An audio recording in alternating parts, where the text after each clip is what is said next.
WHCJ 90.3 FM, the hottest thing up and running. It is Thursday, and it is between the hours of 12 and 5. It's time for me to take over the radio airways with the hottest thing in Savannah radio. It's Tiger Beat, straight from the campus of Savannah State University. This is Will Martin, or Will Sirius, as many of his listeners may know him as. Martin is the host of the radio show Tiger Beat for WHCJ 90.3 at Savannah State University in Savannah, Georgia. Tiger Beat's been a staple in WHCJ programming for years. And, you know, for one reason or another, is hip-hop. You know, it's a hip-hop program. Being that 90.3 has been the only radio station Will has been with, he continues to work with the people that has witnessed his development over the airwaves throughout his years with the station. When I first met him, he was a student here. I can't remember if he was a freshman or a sophomore at the time. So, you know, he was developing, you know, who he's going to be as a man, I guess you could say. He was still, he's kind of basically the same way. He, you know, cracked jokes and stuff like that. He's funny, but he's always been a very respectful person. Also, he has always followed the rules, and he's very ethical. Let me tell you something that you probably don't know. He used to have braids. I met Will back in 2002. That was my freshman year. That was my freshman year at Savannah State University.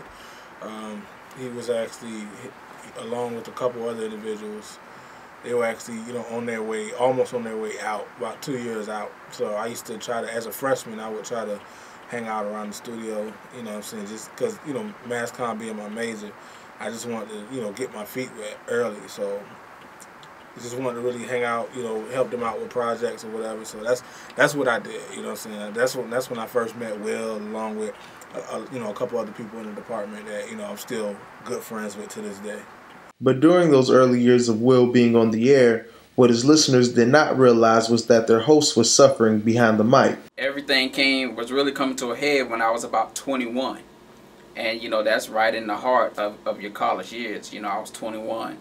And, you know, I was blacking out in class. You know, I blacked out in one of my mass comm class, Professor Franklin's class. I blacked out in Dr. Eday's office on campus. The cause of Will's stints were due to his battle with diabetes, a life-threatening disease that he's had to fight with since he was 4 years old. The toll that it took, that diabetes itself took on my body over the years, led to a number of things. My eyes were going bad.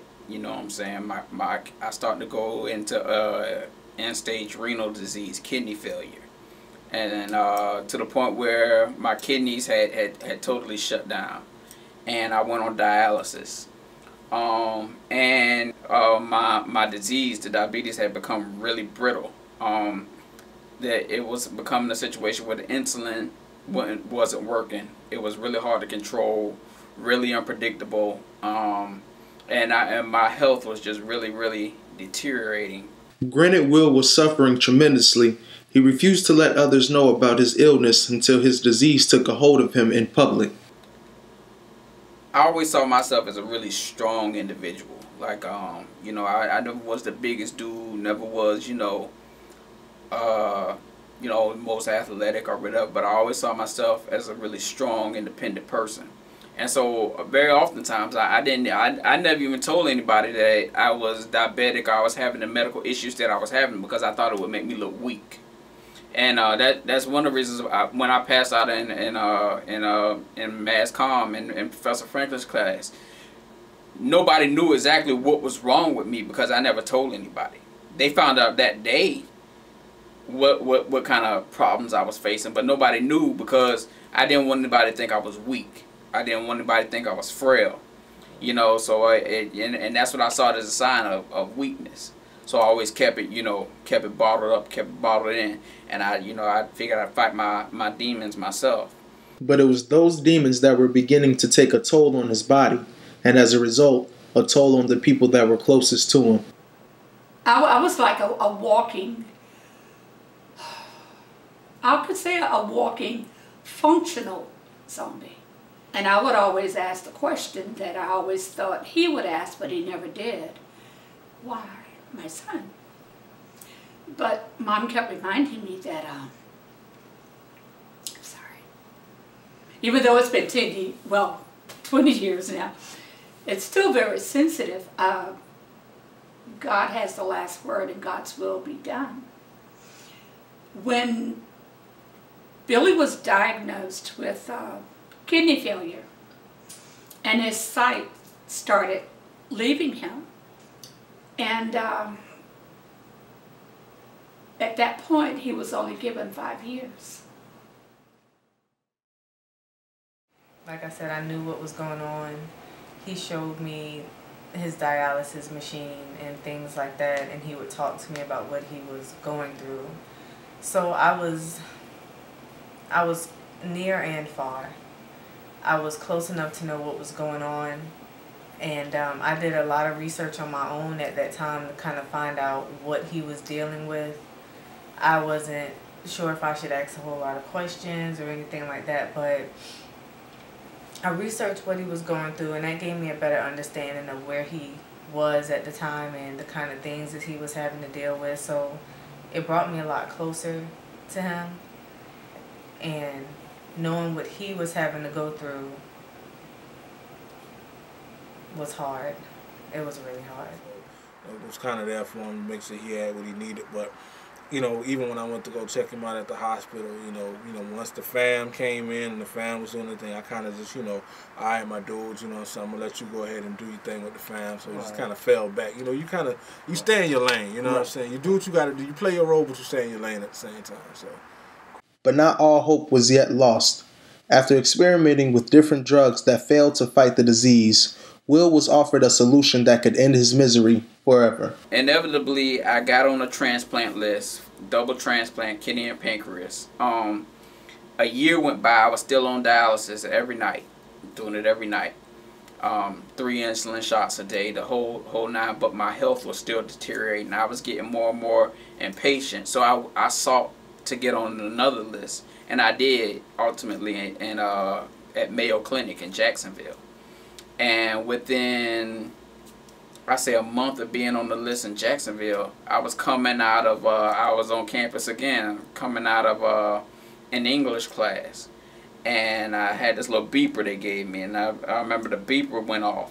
I called the number back, and it was Mayo Clinic, and they were like, yo, I mean, we have your organs. How fast can you get here? It was September 11th, 2002, the anniversary of 9/11, and they called us. He and his dad went down, and he had to transplant, yes, a pancreas and a kidney. The miracle that, it really, it reinvented my faith of what God can do, and it gave my son the scissors to cut the apron string that had been holding him to me all these years. I just knew we were going to be the dynamic duo for the rest of his life, But on a serious note, it was a miracle. And today, I look at my son, and when I talk about him, I say, this is my miracle child. Since his surgery, Will has been able to live a normal and healthy life. He was able to graduate from Savannah State with honors and embark on his career in media, working for his alma mater, where he serves as a program director for the Mass Communications Department, as well as a program coordinator for the WSAV news station in Savannah. Oh, Will's going to be a rock star.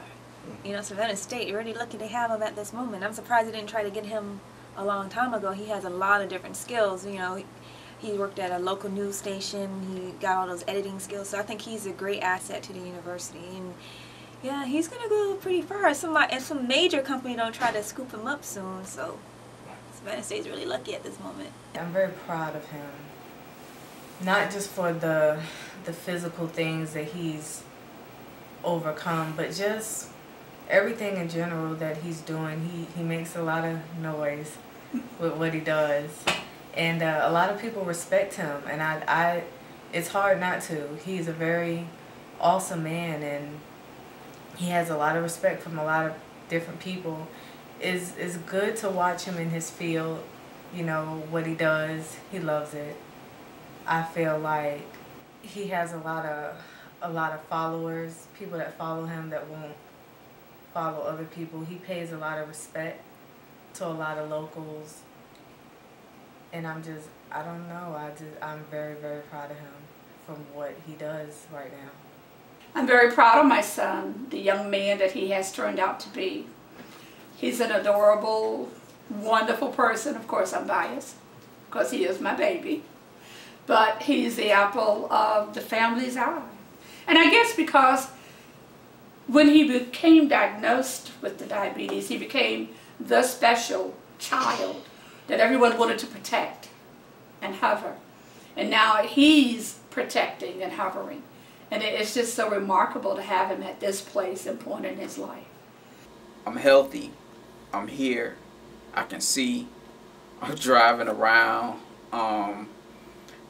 You know, I'm seeing a great girl. My mom, dad are both still here, still on my case, which I thank God for that. You know, I have a great niece, sister, family. I have great friends, and I'm happy. I'm on the radio. I'm working in TV. I'm doing what I love to do, and I have a chance to do all the things I dreamed of doing, and all the things that at one point, sitting and thinking about life, I never thought I'd do. If you would have told me at 21, I'd be sitting here at 31 talking about the crap that I went through 10 years ago in a past tense type fashion, or the fact that I'd even be here at 31. I would have told you were, you know, something was wrong with you. But here I am. 10 years later, I haven't had an insulin shot, dialysis treatment or whatever in over 10 years. And all I can do is thank God, thank my parents, thank my family, thank my friends, and the people that take care of me most, you know. So right now, 2012, Will Martin, Will Serious, whatever people know me as, he's in a good place, and he's getting better every day. He's in a real good spot, headed to grad school, great job, working with great people, doing a lot of the things that he wanted to do in life that he never thought he'd get a chance to. So I think it's a good situation. Look, bad days, cold nights, man, times hard. I'm so burnt out on the struggle, dawg. But it's no trouble, y'all, because I grind hard. Number one rule in my life is that I gotta ball. I never stall when it comes to making moves. To come up in this game, you got no choice but pay your dues. And keep you cool when your back's against the wall and the strength of the world wants to put the weight on you. Walk with aggression, make choices for a reason. Ain't got time for stressing, cause you gotta keep eating till your heart stop beating and you're no longer breathing. Got one life to live, there's no second season. This is food for thought, I break it down in parts. Life is a craft.